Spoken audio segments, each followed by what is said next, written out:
అలాగే గత 15 రోజుల నుంచి కూడా ఉన్నత సమస్యలు చేసి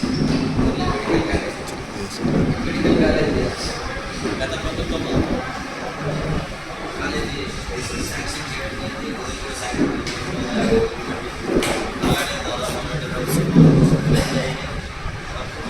దాదాపు 70% కంప్యూటర్స్ కూడా ఉన్నాయి. కానీ ఈరోజు ఇంత పనులు జరిగింది. ఈరోజు అర్థవంతంగా అంటే చాలా గౌరవమైన ఆధునికి అలాగే చంద్రబాబు నాయుడు గారు ఉన్నటువంటి ముఖ్యమంత్రి గారు గత ప్రభుత్వాన్ని ఎన్నో నిధులేస్తూ ఈయన అడ్మినిస్ట్రేషన్ పరంగా ఈయన ముందు చూసుకోగలిగి ఈరోజు ఈ కాలేజీ ఆఫ్ చేయడానికి వాళ్ళకి ఆ కాలేజీ సంబంధించిన కాలేజీకి సంబంధించిన విడుదల చేయాలని డిమాండ్ చేస్తున్నాం. అలాగే ఈ డబ్బుల్లో కష్టపడేటప్పుడు కట్టాలి. గత ప్రభుత్వం చేసింది వచ్చేసి ప్రభుత్వం పడగొట్టినట్టే ఈ డబ్బు ఎవరిది ప్రజల డబ్బే కదా, ఎందుకు ఇట్లా ప్రజల డబ్బులు పాల్గొస్తున్నారు. అలాగే గతంలో ఆయన ఎన్నైనా చేయొచ్చు, ఆయన మార్పు చేసి చేస్తారంటే వ్యక్తి అడ్మినిస్ట్రేషన్ వ్యక్తి అనుభవం వ్యక్తి 40 సంవత్సరాలు ఇండస్ట్రీ పొలిటికల్ ఇండస్ట్రీ ఉంది. అంత పెట్టుకుని చిన్న నియోజకవర్గంలో మెడికల్ కాలేజ్ బంద్ చేయడం అంటే చాలా సిగ్గుచేటువంటి కానీ ఈ సభాముఖంగా తెలియజేస్తున్నాను.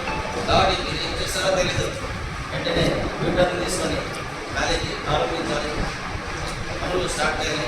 అలాగే ఉన్నటువంటి శాసనసభ్యులు పార్కుడు ఎమ్మెల్యే గారు దూకుడుతనం ఉంది. కాబట్టి ఆ దూకుడుతనం కూడా మన కాలేజీ చూపించాలని సమర్థించుకుంటున్నాం.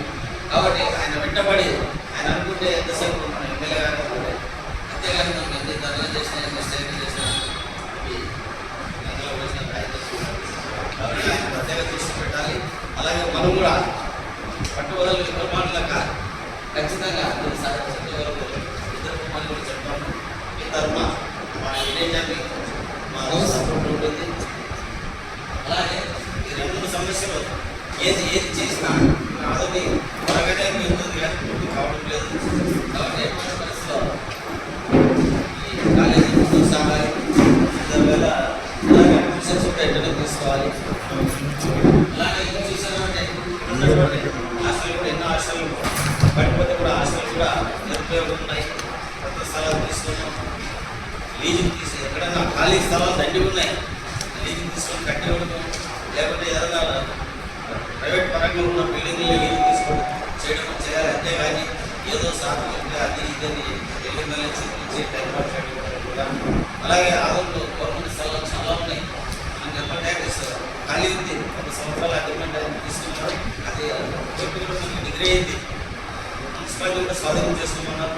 మున్సిపాలిటీ కూడా స్వాధీనం చేసుకుని ఆ ఎకర భూమిని తీసుకొని ఏదైనా 10 హాస్టల్ కట్టి వచ్చాడు. ఆ ఎకర భూమిలో 10 హాస్టల్ కట్టి వచ్చాడు. అలాగే పార్కింగ్ ప్లేస్ పెట్టుకోవచ్చు. అలాగే ఏదైనా గవర్నమెంట్కి సంబంధించిన ప్రాపర్టీ కాబట్టి ఇష్టం చేసుకోవచ్చు. అటువంటి డిస్పెంట్ దేని మీద